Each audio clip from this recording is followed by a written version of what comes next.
Hi friends, నమస్తే. ఇప్పుడు మనం శ్రీకాకుళం జిల్లాలోని రణస్థలం మండలంలోని మరువాడ గ్రామంలో ఈ రామ మందిర ప్రాంగణంలో ఉన్నాము. ఈ రామ మందిర ప్రాంగణంలో కోలాటం నేర్పుతున్నారు ఈ గురువు గారు. అది చూసి చాలా ఆనందం అనిపించింది. సాధారణంగా ఈ రోజుల్లో ఇలాంటివి మనం అరుదుగా చూస్తాం. ఎక్కడ చిన్న గ్యాప్ దొరికితే మొబైల్ పట్టుకొని సినిమాలు చూసుకుందామా, సీరియల్ చూసుకుందామా, లేకపోతే మొబైల్ గేమ్స్ ఆడుకుందామా అనే రకమైనటువంటి వాతావరణం కనిపిస్తున్న ఈ రోజుల్లో ఇక్కడ చక్కనైనటువంటి వాతావరణం కనిపించింది. ఈ కోలాటం వల్ల 3 ఆలు ఇక్కడ మనకు కనిపిస్తాయి. ఆనందం, ఆరోగ్యం, ఆధ్యాత్మికత, ఈ 3 కనిపిస్తాయి ఈ కోలాటంలో. అయితే ఇది చాలా ఉపయోగకరమైనది కాబట్టి ఇక్కడ పిల్లలు కావచ్చు, పెద్దలు కావచ్చు, అందరూ నేర్చుకుంటున్నారు. అలాగే ప్రతి పల్లెలో కూడా ఈ రకమైనటువంటి వాతావరణం ఉంటే ఖచ్చితంగా అంతా బాగుపడతారు. లేదంటే ఈ మొబైల్ గేమ్స్ ఆడుకోవడం వల్ల చాలామంది పిల్లలు ఒక సైకోల్లా తయారవుతున్నారు, దానికి ఎడిక్ట్ అయిపోతున్నారు, చదువు కూడా మానేస్తున్నారు. దీనివల్ల దేశానికి ఉపయోగపడాల్సినటువంటి యువత ఎందుకు ఉపయోగపడకుండా పోతున్నారు. కొంతమంది ఆన్లైన్ గేమ్స్ ఆడి లక్షల్లో అప్పైపోయి ఆత్మహత్యలు కూడా చేసుకుంటున్నారు. కాబట్టి అటువంటివి కాకుండా తల్లిదండ్రులు కూడా పిల్లలకు, పెద్దలకు ఇలాంటి ఈ కృత్యాలని, ఆటలని, ఈ కోలాటమని ఇలాంటివన్నీ నేర్పుతారని కోరుకున్నాం.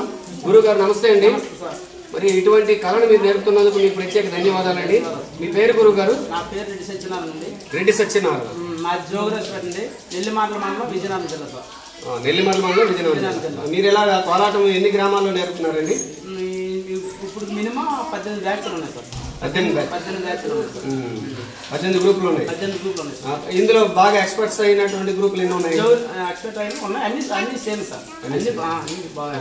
ఈ గ్రూపులు మీరు ఎక్కడికైనా తీసుకెళ్లి ప్రదర్శన చేయిస్తారా లేకపోతే చేపిస్తాం సార్. భూపాల్ వెళ్ళాం సార్. భోపాల్ వెళ్ళాం సార్. ఇక్కడ స్థానికంగా కూడా ఇప్పుడు వినాయక చవితి ఇలాంటి కార్యక్రమాలు ఉండేటప్పుడు పల్లెలో కూడా బుక్ చేసుకుంటాం సార్. బుక్ చేసుకుంటాం. డబ్బులు కూడా 18,000 నుంచి 20,000 వస్తాయి. మంచి కార్యక్రమం అండి. మరి ఏ పాటలు నేర్పుతుంటారు మీరు సాధారణంగా? మేము అంటే అప్పుడు మన తాతల లాంటి జానపద నృత్యాలు కోపులని అవి వేరే చెప్తాను సార్. అలాగే ఈ పాటలోకి వచ్చేటప్పటికి అందర బంధువయ్య, బుజ్జి బుజ్జి గొనపయ్య, కైలాస పుత్రుడు, ఆ వినాయకుడి సాంగ్ అదొకటి, మళ్ళీ బృందావనికి సింగిల్ వేసి లంకలోకి పోయే వద్దమా, రోగులు తిలకారామ, జాజిరి జాజిరి, ఎక్కువగా ఆధ్యాత్మికమైనటువంటి పాటలు నేర్పుతారు. మంచిదండి. ఇప్పుడు మీకు మీ కాంటాక్ట్ నెంబర్ మన యూట్యూబ్ లో పెడతాను. మీకు అభ్యంతరం లేదు కదా? ఎవరైనా కాంటాక్ట్ చేస్తే మీరు వెళ్ళి వాళ్ళకి నేర్పడానికి. ఓకే, ధన్యవాదాలండి. మీ పాటలు కూడా మీరు నేర్పుతున్నటువంటి వీడియో కూడా పెడతాను.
శ్రీకాకుళం